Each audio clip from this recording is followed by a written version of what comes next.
and we talked about this a little bit too when John was discussing the long tail on this, the impact. So the changes on production methods. So are you placing less animals in the barns today because of that demand shift? If you guys want to talk a little bit about that, let's start with Natasha on this one. I would say we are not making a ton of changes right now. You know, cattle is a long-term product. So if we just, I mean, you can't really stop.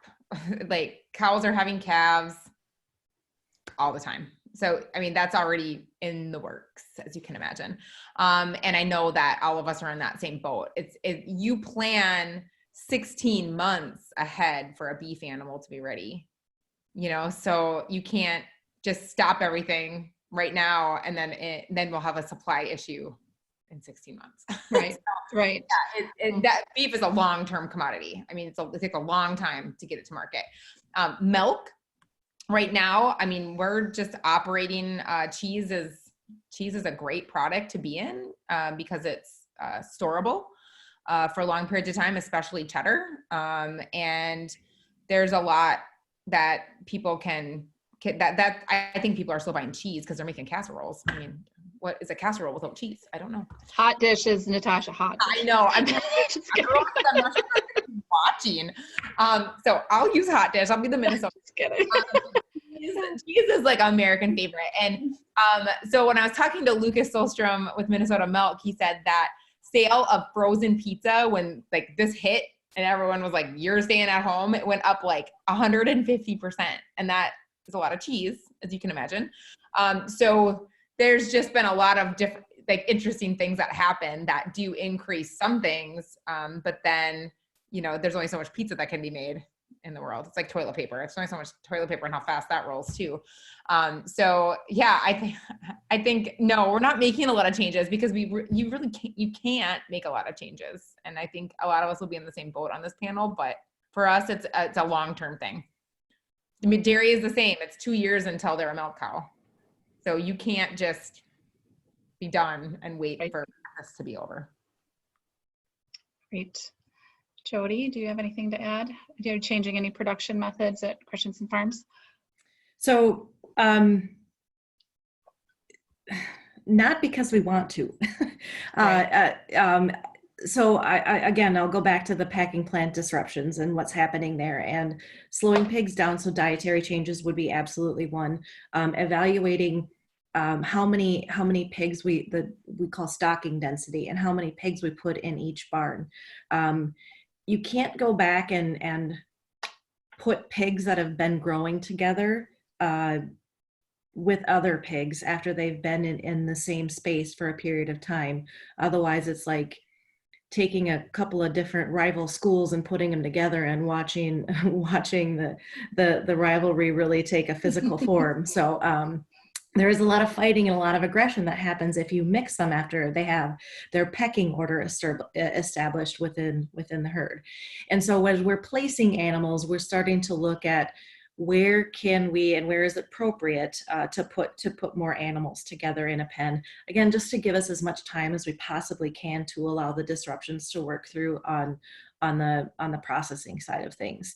Again, on the timeline, as I mentioned in the beginning, our genetic program is 5 years in the making. And so when you talk about planning out that far, and the piglets that will be born, I mean, when sows are bred, the moms are pregnant for 4 months and they grow for 6 months. So we've got a 10-month pipeline. And so those decisions that were made 4 months ago or 10 months ago are what we're dealing with today. And again, if you think about how fast this has come upon us, I mean, we're just a little over a month into this, and certainly couldn't fathom that this would change our lives the way that it has. So yeah, I agree with Natasha and John that there's a big tail, and you can't really make changes too significantly. I was talking to a pork producer from Iowa, and they said, you know, geez, I feel like I'm burning up my clutch. I'm changing gears so much all the time. And I said, I kind of feel like I'm dropping my transmission because, you know, prior to this, there was all this optimism for this global protein deficit that was out there, and there was so much excitement of what that could mean for the United States agriculture.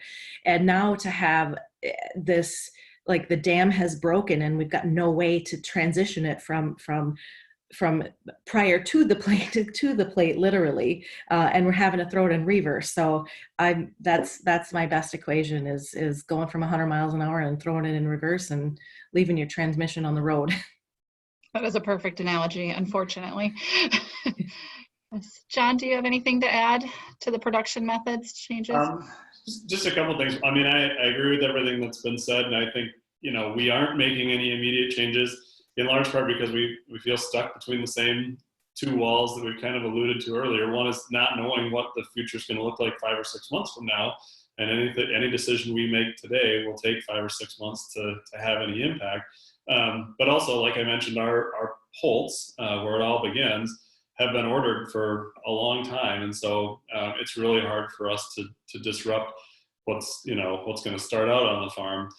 The big thing for us right now that might be interesting for consumers to know, I guess the thing that we most wish we had a crystal ball for right now, is Thanksgiving.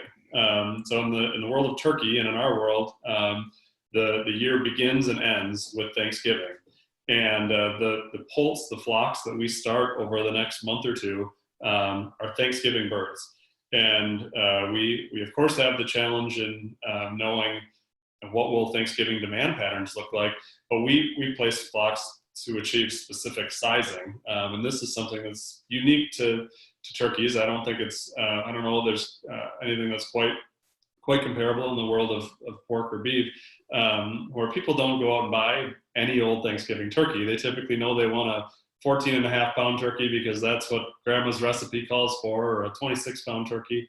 That takes us a number of flocks that get started over a long period of time, all to be processed in that very short window right before Thanksgiving. And so that process is beginning now, with really very little clarity on what the demand side is going to look like at Thanksgiving.